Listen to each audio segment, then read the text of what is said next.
Jai Shri Krishna.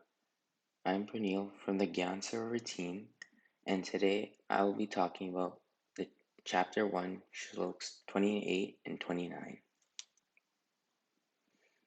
Shlok 28. Arjun Uvacha Drishtavam Swajanam Krishna Yuyutsum Samupashtitam Siddhanti Mamagatrani Mukham Cha Parishashyati. Transliteration. Arjuna said, O Krishna, seeing my relatives and friends in the strong spirit of fighting, I feel shivers running through my body and my mouth drying up. Shlok 29.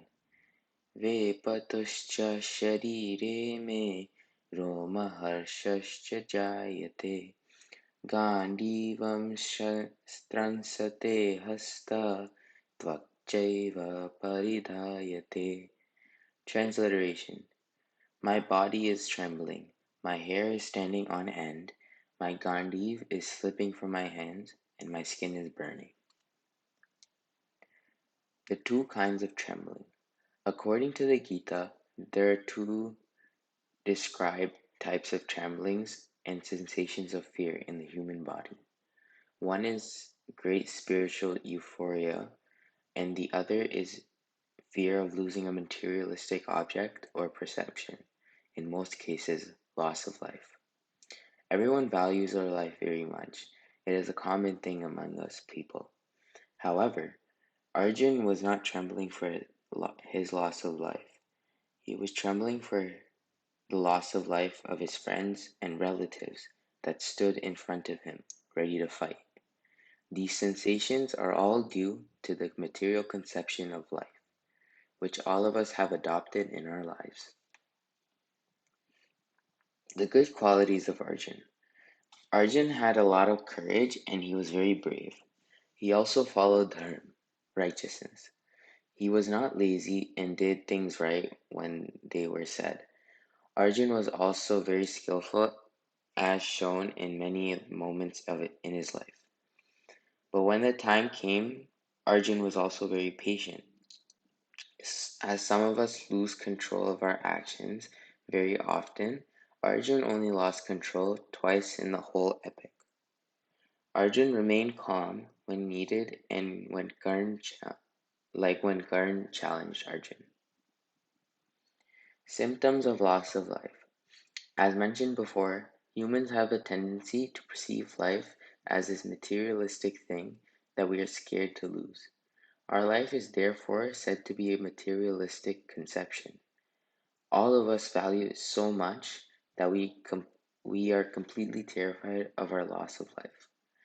Many brave characters in the past have demonstrated how loss of life doesn't need to be a materialistic conception, and that if death comes, it should be embraced and taken as a gift, as their soul will enter heaven and do even more service for the Lord. Having materialistic qualifications versus being a devotee of God. A true devotee of the Lord is past a materialistic way of life. Our materialistic qualifications are just an illusion of little value. However, our true devotion is worth a lot more. When we live a materialistic life, it feels hard to try to become a true devotee because we have the wrong state of mind. But it comes very hard to switch back to a materialistic lifestyle once we become a true devotee of the Lord. Living a materialistic life,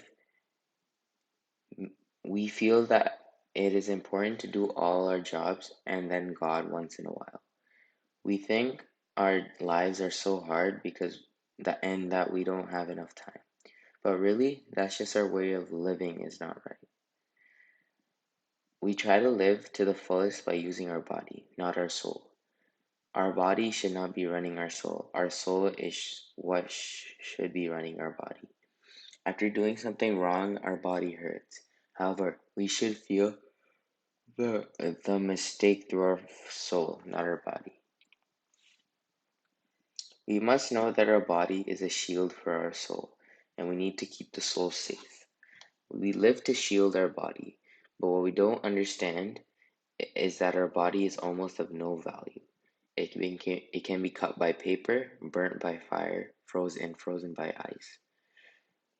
But our soul, almost nothing can pierce it. Why do we spend our lives worrying about something that is destined to die? We buy things for our materialistic pleasures, thinking that we will be happy for our lives. But are we really? We are never satisfied with one, two, or even 100 things. We always want more. So we are never satisfied during our lives. And when we die, do we bring these with us? No.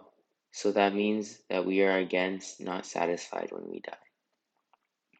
We pass away with the thought and later guilt of, then why did I buy all these things? I didn't enjoy them while I lived, and I can't enjoy them after I've died. This shows our materialistic desires will never be able to satisfy us, and there's really no point for us to strive to them. The faster we understand this, the easier our life will be, and the more satisfied we will be, and the more satisfied we will be. Again, living as a true devotee frees us from living with all these negative qualities. We are able to live a life of full satisfaction. And really, what more can a man want these days? How do we act during panic attacks? Let us say you have a big exam coming up. You study and prepare for the exam for weeks, and the time has come to write the exam. You step into the classroom and study. Suddenly, you try to think of the material, but your mind is blank. Negative thoughts and panic flash through your mind as the exam papers are passed out and the teacher says to begin.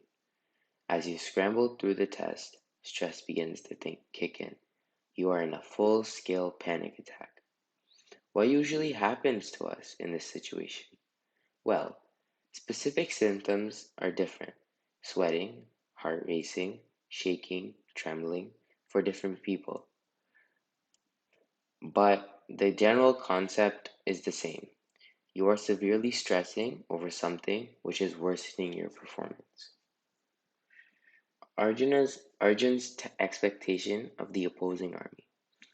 Arjun was not expecting the opposing army to have such a strong fighting spirit, especially after their special bond with each other. Arjun had thought that at least Bhishma and Drona may feel hesitant and nervous, just like him. However, this was not the case. All the warriors from the other army were ready to fight. This fact struck Arjuna in a surprising manner. Up at this point, there was definitely no way he would be able to back out from this upcoming war. This thought became very overwhelming for Arjun, both physically and mentally. Here's an example. This shows that you cannot just assume that your opposing side must be innocent, or that people from that side are very close to your heart, so they will do everything in your favor. This is not true. You must never assume anything about your opponent. We should consider our opponent equivalent to us, since we never know what is going on in his or her mind. All we know is our thinking and or strategies, not the ones of our opponents. Even if your opponent is a friend of yours, consider your opponent as if he or she is there to win, not to support you. We should never rely on any type of outside support from others, but we should be self-sufficient. It is hard to trust or rely on anyone because we never know. It would be a lot better if we do as much as we can by ourselves and leave the rest to God. God is there to send the right people for us. So we have in the last few videos we've added a mini quiz. So we have this question: how many shlokas are there in the Shrimad Bhagavad Gita?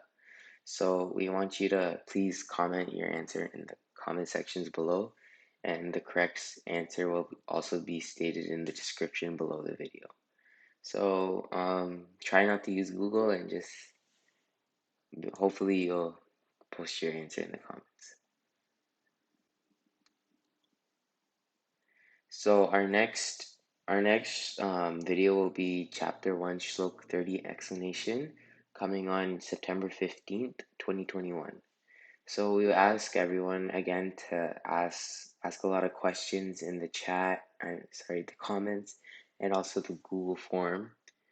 So, and also subscribe to our website where we post important updates and information about our videos.